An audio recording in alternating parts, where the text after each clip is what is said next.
Bonjour à tous, je suis vraiment ravie de vous retrouver après une période encore où j'ai pas pu faire de vidéo, et ça c'est parce que je viens juste de redéménager avec mon compagnon. Donc c'est la deuxième fois qu'on déménage en 5 mois, donc c'est dire s'il y a beaucoup de choses qui bougent aussi pour moi en ce moment. Et je voulais vraiment prendre le temps aujourd'hui de faire cette vidéo parce que aujourd'hui c'est la pleine lune en Verseau, donc le 24 juillet, et parce qu'il se passe aussi beaucoup de choses à travers le monde. Donc évidemment le Verseau c'est le signe par excellence qui est relié à la liberté. Et ce qui se passe aujourd'hui, donc dans beaucoup de villes de France mais aussi à travers le monde, c'est que les gens sont en train de descendre dans la rue pour dire non, pour affirmer en fait leur souveraineté et réclamer aussi leur liberté, donc défendre leur liberté.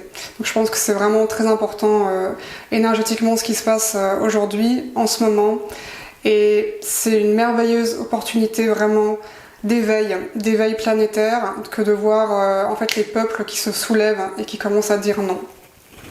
Et je voulais aussi profiter de cette vidéo pour m'exprimer sur certains sujets, donc notamment évidemment ce qui se passe en ce moment. C'est vrai qu'on m'avait souvent demandé mon avis sur le fait de recevoir l'injection ou pas. Et la première chose que j'avais envie de vous dire par rapport à ça, c'est que ce n'est pas mon rôle de vous dire quoi faire. Ce n'est pas mon rôle de dire ça c'est bien, ça c'est mal. Je pense que c'est vraiment un choix qui appartient à chacun et je respecte entièrement le libre arbitre et les choix de chacun par rapport à ce sujet. Ces choix se font vraiment en notre âme et conscience par rapport à ce qui est juste pour nous. Et évidemment, j'ai mon avis sur la question. Je pense que bon nombre d'entre vous savent déjà plus ou moins ce que j'en pense, mais on va dire que moi, ma croyance première, c'est que l'esprit a le pouvoir sur le corps. Et je l'ai expérimenté moi-même dans mon corps, puisque quand j'étais enfant et dans ma jeunesse, j'étais souvent malade, j'avais des infections chroniques, j'avais des sinusites chroniques. Donc à chaque fois qu'il y avait des virus qui passaient, etc., moi je chopais tout ce qui passait en fait. Donc j'étais très souvent malade. Et quand j'ai eu mon éveil spirituel et que j'ai du coup entamé un travail sur moi, progressivement je me suis non seulement complètement guérie, mais ça fait à peu près une dizaine d'années que je suis jamais malade et que je n'ai pas pris un seul médicament.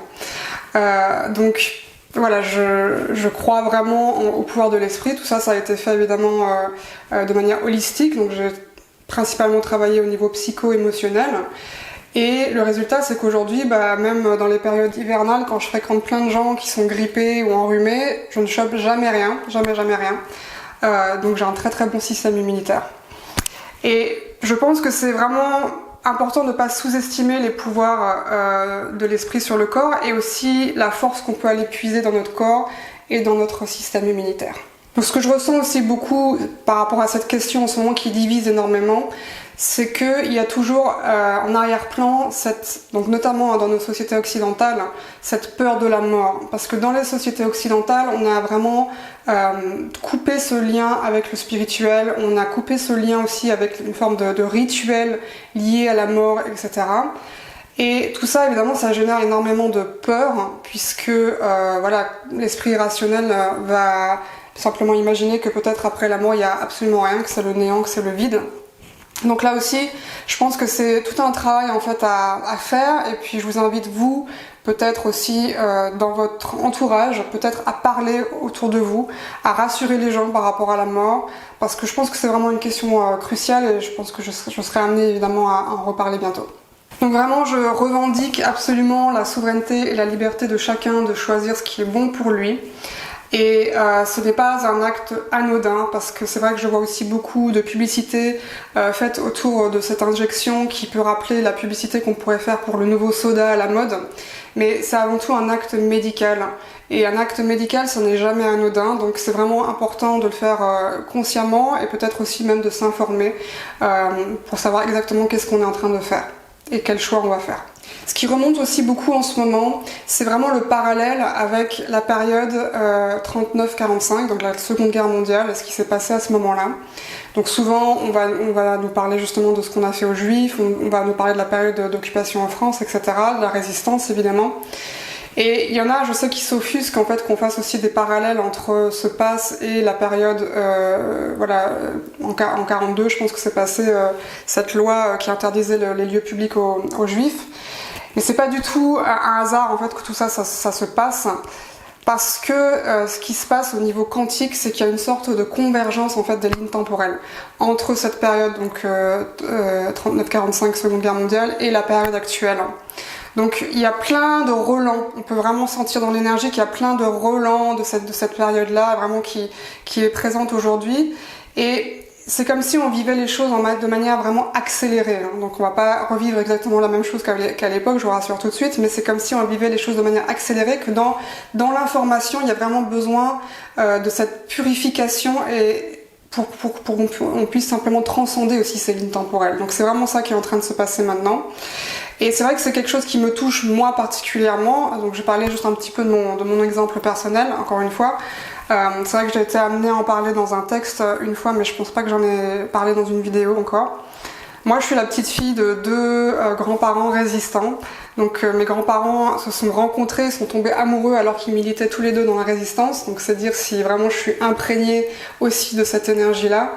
Et voilà, c'est comme si aussi à travers eux, donc vraiment je les sens très présents en ce moment. Encore ce matin dans ma méditation, je sentais vraiment qu'on me disait va puiser cette force chez tes ancêtres.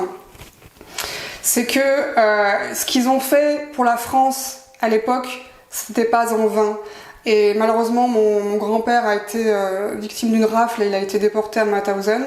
Il était juif, il a jamais dit qu'il était juif, donc ils n'ont jamais su, donc il a heureusement échappé au camp de la mort, mais bon, il a quand même été déporté, et quand il est revenu, il faisait 45 kilos, et c'est vrai que ça a bouleversé beaucoup de choses dans la famille. Donc évidemment, moi j'ai baigné dans tous ces récits de mes grands-parents sur leur période dans la résistance, donc notamment mon grand-père qui disait que ma grand-mère vraiment n'avait pas froid aux yeux, qu'elle n'hésitait pas à aller traverser un pont où il y avait un barrage rempli d'Allemands avec ses poches remplies de tracts de la résistance. Donc là, ça peut que inspirer le respect vraiment de voir cette femme courageuse qui assumait pleinement ses convictions et qui allait quoi. Donc en ce moment, c'est vraiment aussi ça qui est en train de remonter. Et la grosse différence avec cette époque-là, c'est qu'évidemment dans la résistance, ils étaient très peu nombreux à l'époque, hein, donc c'était plutôt vers la fin de la guerre que tout d'un coup tout le monde est devenu résistant. La différence avec aujourd'hui, c'est que effectivement, il y a aussi des collabos aujourd'hui. Comme vous avez pu remarquer, il y a beaucoup de masques qui sont tombés depuis le début de cette crise et ça continue encore maintenant.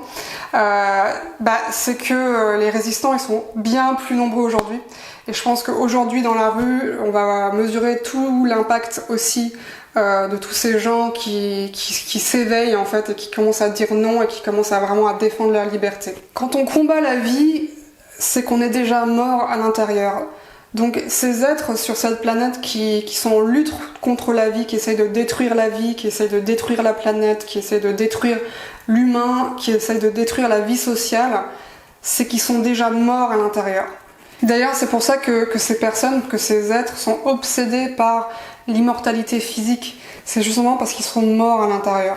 Et ils essayent par tous les moyens possibles de nous entraîner vraiment dans cette mort. Mais ce qu'ils réalisent pas, c'est que de l'autre côté, il y a vraiment cet élan de vie, que nous, on est traversés par cette vie et cette envie de vivre qui est plus fort que tout. Et donc du coup, qu'est-ce qui se passe avec ça? C'est que c'est aussi l'occasion, si vous voulez, de passer à l'étape suivante, c'est-à-dire de réaliser qu'en fait, ces êtres sont en souffrance. Comme je viens de le dire, ils sont morts à l'intérieur. Donc l'étape suivante, c'est aussi le chemin christique, c'est aussi le chemin de la compassion. Donc quand je dis chemin christique, c'est le chemin de la conscience christique qui commence vraiment à s'éveiller sur cette planète dans le cœur des humains. Et c'est vraiment pouvoir avoir de la compassion pour ces êtres qui sont déjà morts à l'intérieur, qui sont dans cet état de souffrance et qui aujourd'hui sont en train de s'agripper à tout ce qu'ils peuvent, donc vraiment à lâcher leurs derniers recours pour maintenir ce contrôle, ce pouvoir qu'ils sont en train de perdre. Et je sais aujourd'hui qu'il y a beaucoup de divisions, il y a beaucoup de divisions dans les familles, il y a beaucoup de divisions dans notre entourage, dans les couples, parmi les amis, etc. Et ce que j'avais envie de dire par rapport à ça, c'est qu'il y a une différence entre la division, donc qui génère plutôt un aspect, la notion de séparation, et la divergence d'opinion. Parce que la divergence d'opinion, ça nous relie plus vraiment à l'aspect respectueux de la liberté d'opinion de chacun et aussi la pluralité d'opinion. Et c'est vraiment important qu'il y ait cette pluralité parce que du coup, ça initie vraiment un contraste entre ce qui peut paraître vraiment nous diviser, mais qui en fait va nous permettre justement d'accéder à ces prises de conscience et qui va nous permettre aussi finalement, au final, de nous rassembler. Donc comme l'ombre sert la lumière, on pourrait vraiment dire que la division, elle sert l'unité. Parce que par ce contraste-là, ça nous permet simplement d'évoluer dans la conscience de cette planète. Ça nous permet de prendre conscience de certaines choses, ça nous permet d'avancer. Et comme je le dis souvent, chacun va vraiment avancer à son propre rythme. Donc ça sert à rien de forcer les choses. Évidemment, on peut discuter, on peut débattre sur certains sujets, mais c'est toujours vraiment important de rester dans le respect de la liberté d'opinion. C'est comme cela qu'on évolue et qu'on grandit en tant que collectif humain. C'est grâce justement à ce contraste que c'est possible. Donc on peut vraiment remercier tous les acteurs qui mettent en scène ce contraste, qui nous permet vraiment d'avoir ces prises de conscience pour que l'humanité vraiment vive son évolution la plus élevée qu'elle ait jamais connue en fait sur Terre. Donc il y a vraiment cet élan aujourd'hui. Donc je vous invite vraiment tous à accompagner cette énergie vraiment en conscience, que vous soyez dans la rue ou pas. Et vous allez voir qu'ensemble, vraiment, on est déjà en train de co-créer cette nouvelle réalité tous ensemble. Comme je vous l'ai dit dans ma dernière vidéo, qu'il y avait vraiment cette séparation de ces deux réalités physiques concrètement. Hein, donc ça, on le voit maintenant. Mais vous allez voir que ça va vraiment nous permettre de construire le nouveau maintenant et de vivre vraiment des temps qui sont très passionnants et qui sont inédits sur Terre. À bientôt, Satnam.